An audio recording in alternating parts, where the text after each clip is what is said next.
My husband, 28-year-old male, who I will call Jack, and I, 27-year-old female, have been together for 4 years. We have 2 young children, and I am pregnant again. I have been pregnant for what feels like most of our relationship. I got pregnant 4 months into our relationship. We got married a month before our daughter's first birthday and ended up with a honeymoon baby. After our son was born, I talked to my OB and she put me on birth control, and I have been taking it religiously. My daughter is now 3 and my son is 2. A little over a month ago, I discovered I am pregnant again, despite taking my birth control consistently. Baby unaliving is banned in my state, and the pregnancy was discovered too far along to attempt to obtain one out of state. While Jack and I were nervous, we also love being parents and decided that 3 young kids would be a challenge, but 3 was a good number for us. Then we went in for the first ultrasound and got some unexpected news: it's twins. Things have been tough financially, and while we were stressed but excited for a 3rd child, we were not expecting a 3rd and 4th child. Beyond the finances, I am the primary caretaker, and I know that twins are going to be a lot. 3 children under 5 is already a lot, but 4 children under 5 is going to be really difficult for me. Physically, I am tired of being pregnant. I've been pregnant or breastfeeding the majority of our relationship. It's exhausting, it feels awful, and I don't recognize my body anymore. 4 children is enough. I don't want more. I told Jack that I was done with pregnancy. I've been pregnant enough. I've been trying different types of birth control for over a decade, and I still can't stop getting pregnant. Baby unaliving isn't a valid option where we live. We need something more permanent. He agreed and suggested an IUD. I told him no. If it did fail, then it could cause an ectopic pregnancy, which could be life-threatening for me, especially where we live. I've had both birth control methods fail me multiple times already, and I'm not taking the chance, so I suggested a vasectomy. He was not open to the idea and was even upset that I suggested it and told me I should get my tubes tied. I told him a tubal ligation is a much bigger surgery, and I could be recovering for weeks, during which time I wouldn't be able to work or take care of our 4 young children. But he could ice his balls for a day or 2 and be done with it.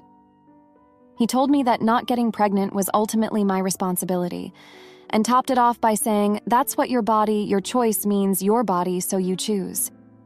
That's when it went from a discussion to a full-blown fight. See, when I was 19, I had another birth control failure with my boyfriend at the time, who I will call Tom. I wanted in baby unaliving. Tom did not, because he was opposed.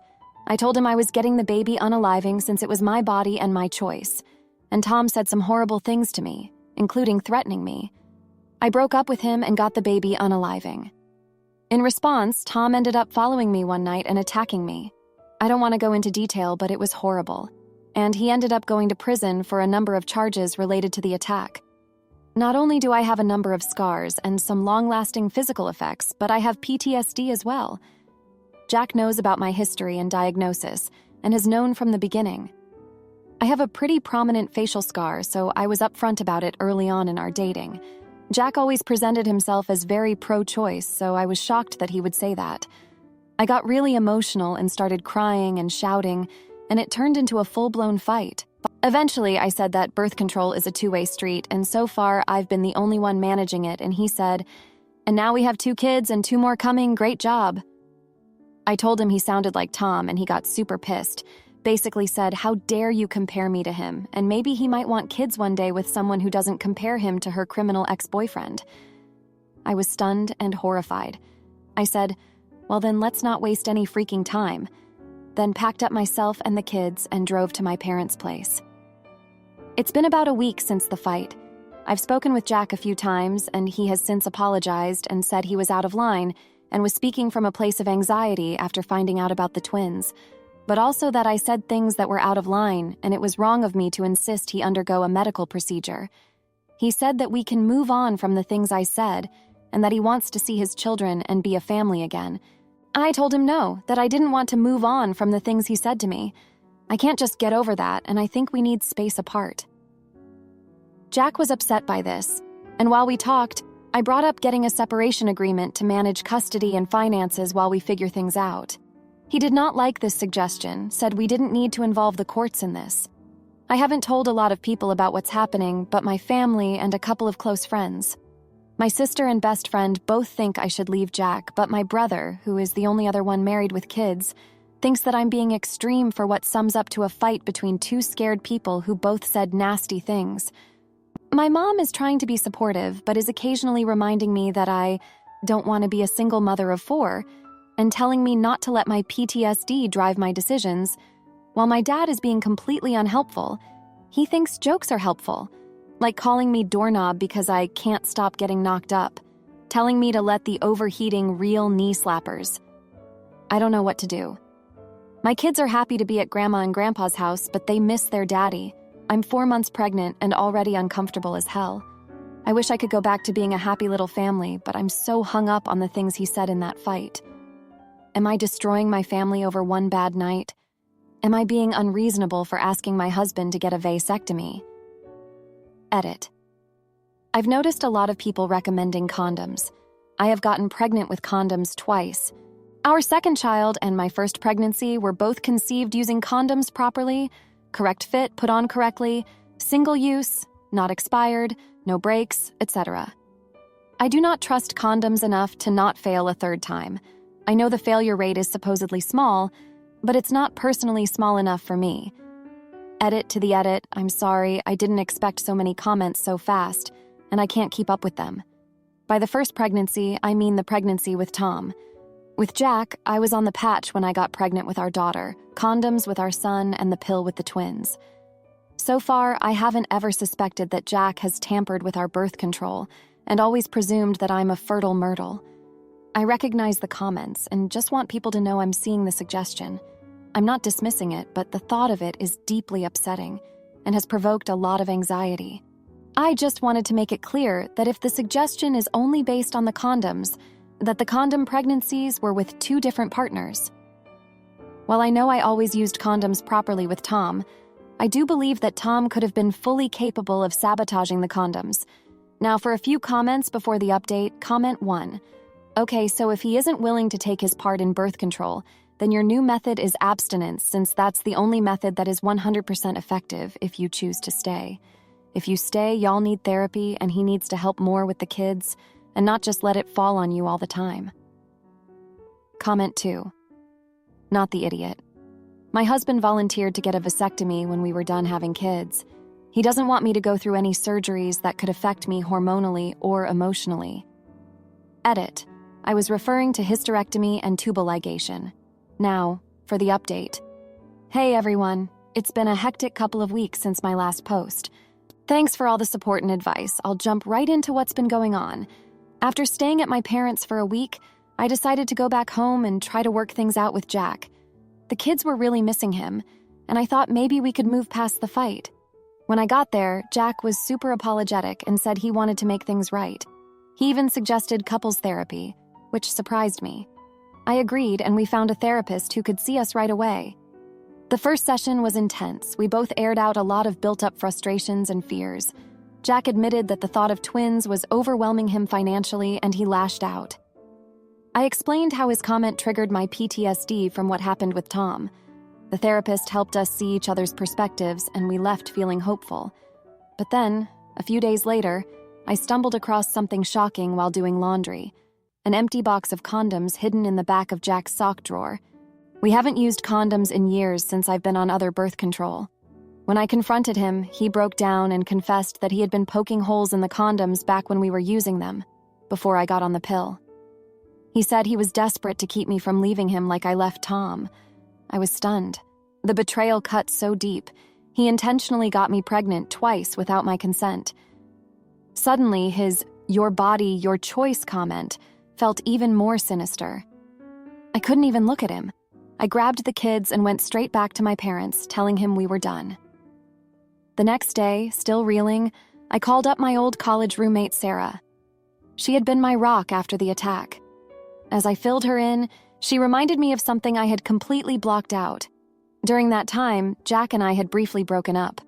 And during that breakup, Sarah had seen Jack at a bar with another woman. She had meant to tell me, but it slipped her mind once Jack and I reconciled. She even had a photo. I confronted Jack, and he admitted to sleeping with this woman, claiming we were on a break. But we had never agreed to see other people. It felt like another betrayal, even if it was years ago. I told him I wanted a divorce and he needed to move out. My parents have been supportive, letting us stay with them while we figure out next steps. My mom connected me with a good divorce lawyer who's helping me file and set up custody arrangements.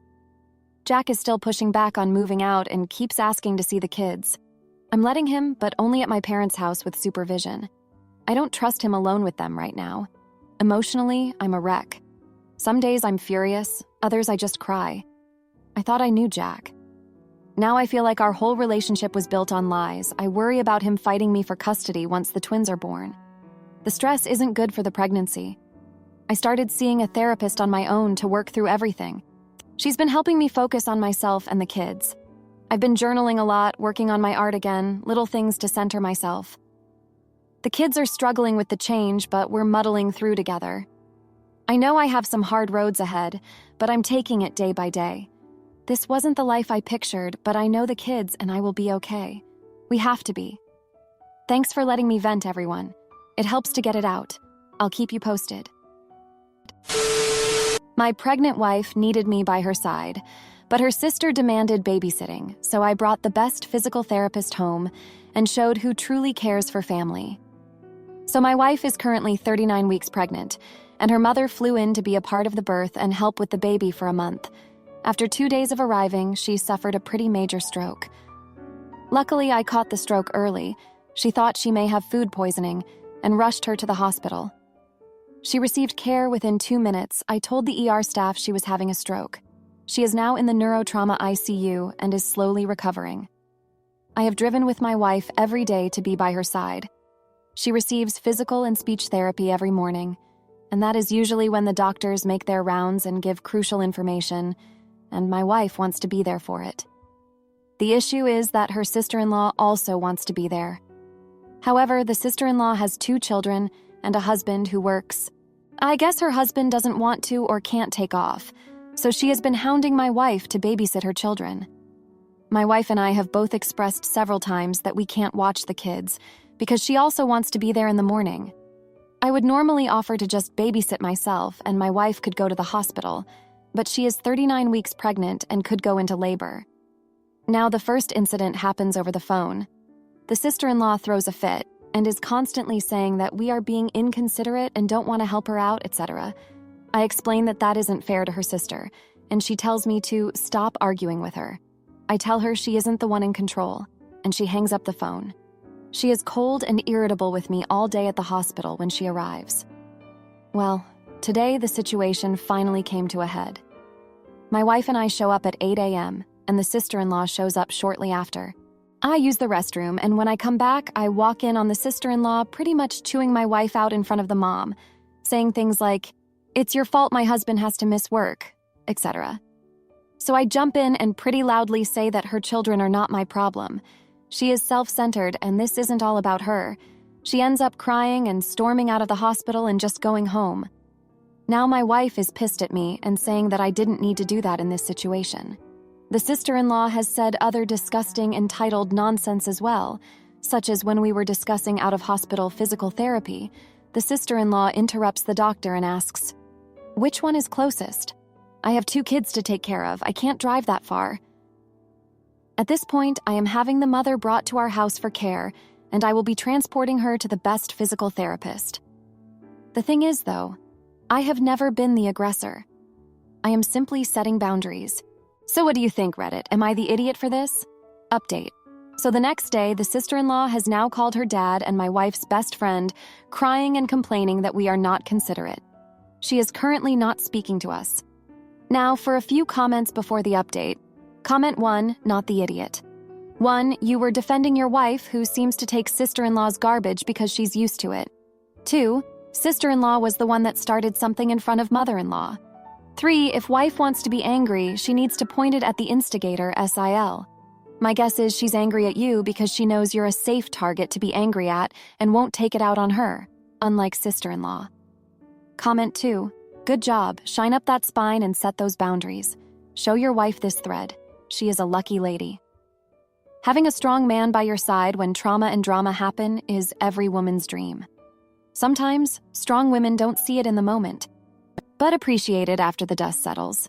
Congratulations on your new little one. Now for the update. Hey everyone, thanks for all the comments and support on my last post. It's been a tense week since then, and I've got some updates for you. First off, my mother-in-law has been making steady progress in her recovery. She's been working hard in physical and speech therapy, and we're starting to see some real improvements. It's been tough on all of us, especially my wife, but we're staying strong and supporting each other through this. Now, here's where things get complicated. My sister-in-law has been causing some serious drama. She's been constantly guilt-tripping my wife about not being able to babysit her kids, even though we've explained multiple times that it's just not possible right now. My wife is 39 weeks pregnant and could go into labor at any moment, and I need to be there to support her and her mom. But the sister-in-law just won't let up. She's been telling everyone who will listen that we're being selfish and inconsiderate, and it's really starting to wear on us. I've tried to stay calm and set boundaries, but it's getting harder and harder to keep my cool. Things really came to a head a few days ago.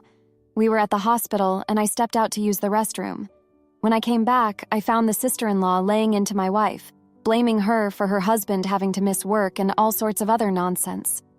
I couldn't take it anymore, and I ended up raising my voice and telling her off.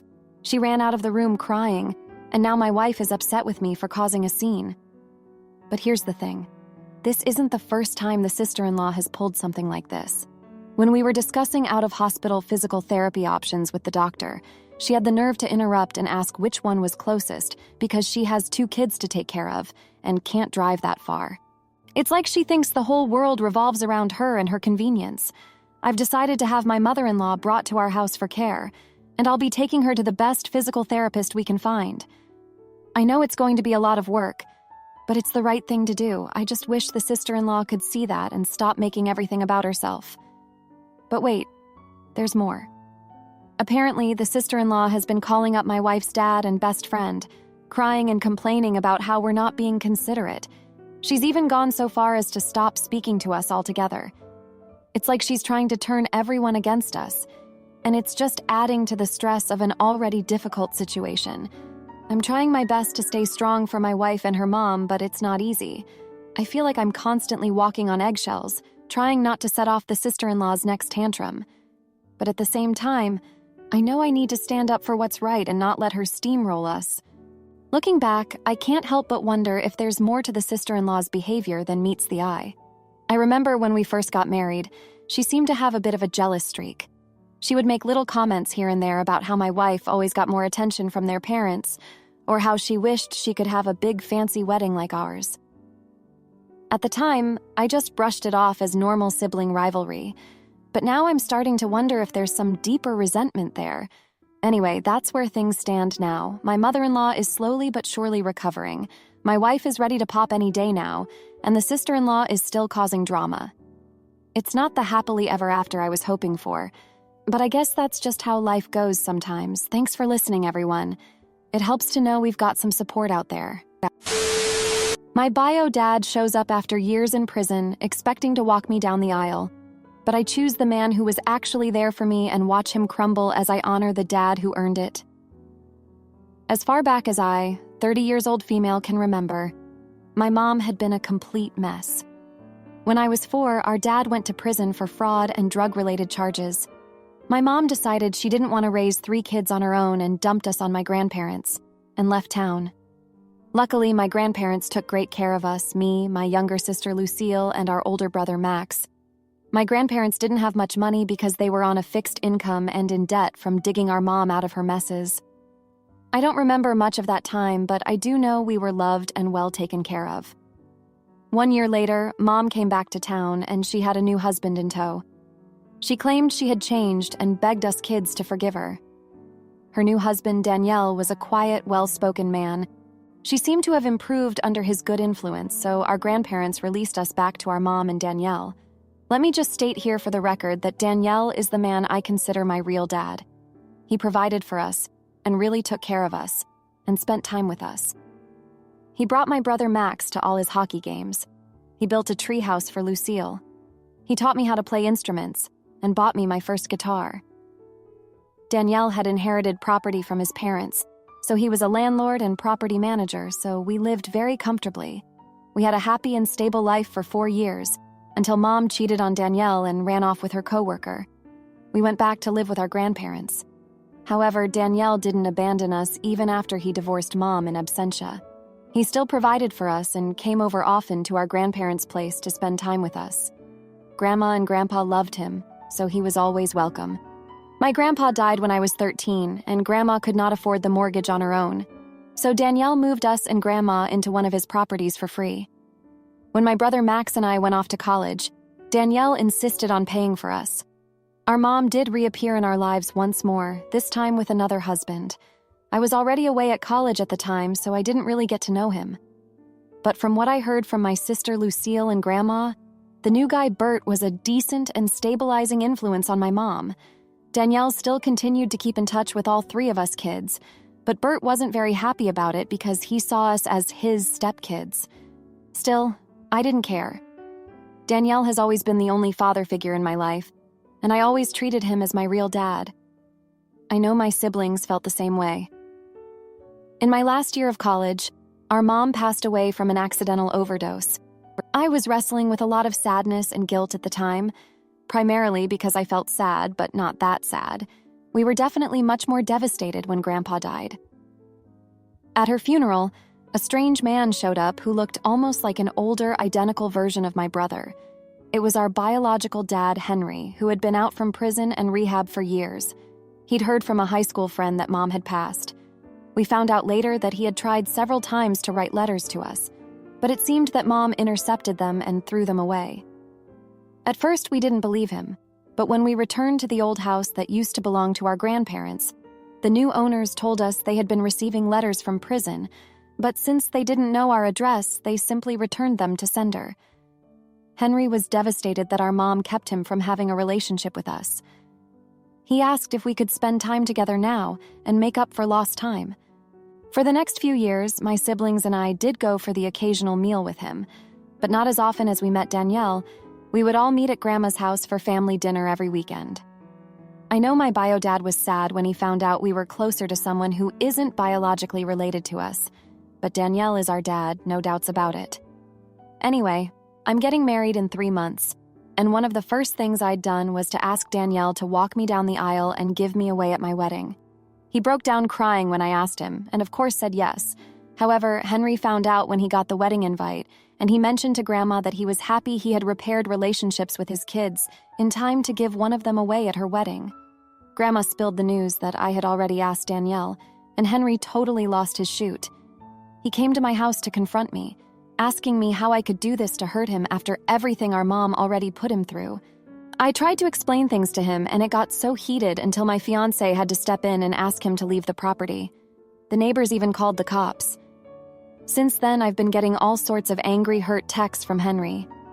Danielle even heard about the situation and came to tell me he'd understand and step down so my real dad can walk me down the aisle. I told him, "You are my real dad." And we all ended up crying again. Still, I know Henry has been throwing a fit and blowing up the phones of Grandma and my siblings. My fiancé says I made the right decision and that he will support me in whatever I do.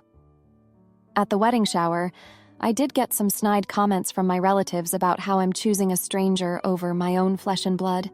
I do worry about hurting Henry, and it wasn't his fault our mom kept him from us.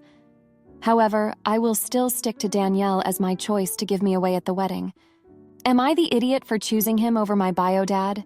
Now for a few comments before the update, comment 1. Not the idiot, you made the right choice. Henry shouldn't be upset at all. He should be grateful you had Daniel. Please tell your family that Daniel isn't a stranger. Blood has nothing to do with family.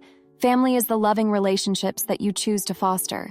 And if anybody tries that BS, blood is thicker than water. Tell them the original saying was meant for soldiers, warriors who formed a covenant of blood. It has nothing to do with sharing DNA. Comment 2. Not the idiot. If you needed proof that you made the right choice by choosing your true dad, look at their responses. The dad who loves and sacrificed and raised you told you he'd support you in whatever you chose. The selfish man who made this all about him attacked you and is using family to harass you. Do not give in to emotional extremist actions for a man who is self-centered and doesn't mind hurting you if it gets him what he wants. Now, for the update. Hey everyone, thanks for reading my previous post. It's been a week since I shared my story, and a lot has happened since then. After the confrontation with Henry, things took a turn for the worse. He started showing up at my workplace, causing a scene and demanding to talk to me. It got so bad that my boss had to call security to escort him out. I was mortified and embarrassed, but I tried to keep my composure and focus on my job. Later that day, I received a call from my sister Lucille. She was in tears, telling me that Henry had shown up at her house too. He was drunk and belligerent, yelling at her for not taking his side in the wedding dispute. Lucille's husband had to physically remove him from their property. I felt terrible for putting my family through this ordeal. As the days went by, Henry's behavior became more erratic. He started leaving threatening voicemails on my phone saying that he would do whatever it takes to be a part of my wedding. I was scared and didn't know what to do. I confided in Danielle, and he reassured me that he would always be there to protect me and my family. However, things took a shocking turn when Danielle revealed something from his past that he had never told anyone before. It turns out that he had a history of anger issues and had been in trouble with the law when he was younger. He had gotten into a fight with his ex-girlfriend's new boyfriend and had badly beaten him up. Danielle had served time in prison for attack and battery. I was stunned by this revelation. The man I had always looked up to and considered my real father had a violent past. I didn't know how to process this information. I felt betrayed and confused. How could he have kept this from us for so long? Despite this new information, I still couldn't bring myself to replace Danielle with Henry at my wedding. Henry's recent behavior had only reinforced my decision. I knew that I had to stand my ground and do what felt right for me. As the wedding day approached, tensions were high. Henry had stopped his harassment, but I couldn't shake the feeling that something bad was going to happen. On the morning of the wedding, I received a text from Henry saying that he was sorry for everything and that he wouldn't be attending the ceremony. I felt a mix of relief and sadness. The wedding itself was beautiful. Danielle walked me down the aisle with tears in his eyes. He looked at me with so much love and pride that I couldn't help but feel grateful for everything he had done for me and my siblings. When it came time for the father-daughter dance, Danielle held me close and whispered in my ear, "I will always be here for you no matter what." Looking back on everything that happened, I realized that family is complicated. We all have our flaws and our secrets. But at the end of the day, what matters most is the love and support we give to each other. Danielle may have made mistakes in his past, but he has always been there for me when I needed him most, and for that I will always be grateful. Thanks for reading my update. It's been a tough week, but I'm glad I have my family and friends to support me through it all. If you liked this video, you'll probably like these too.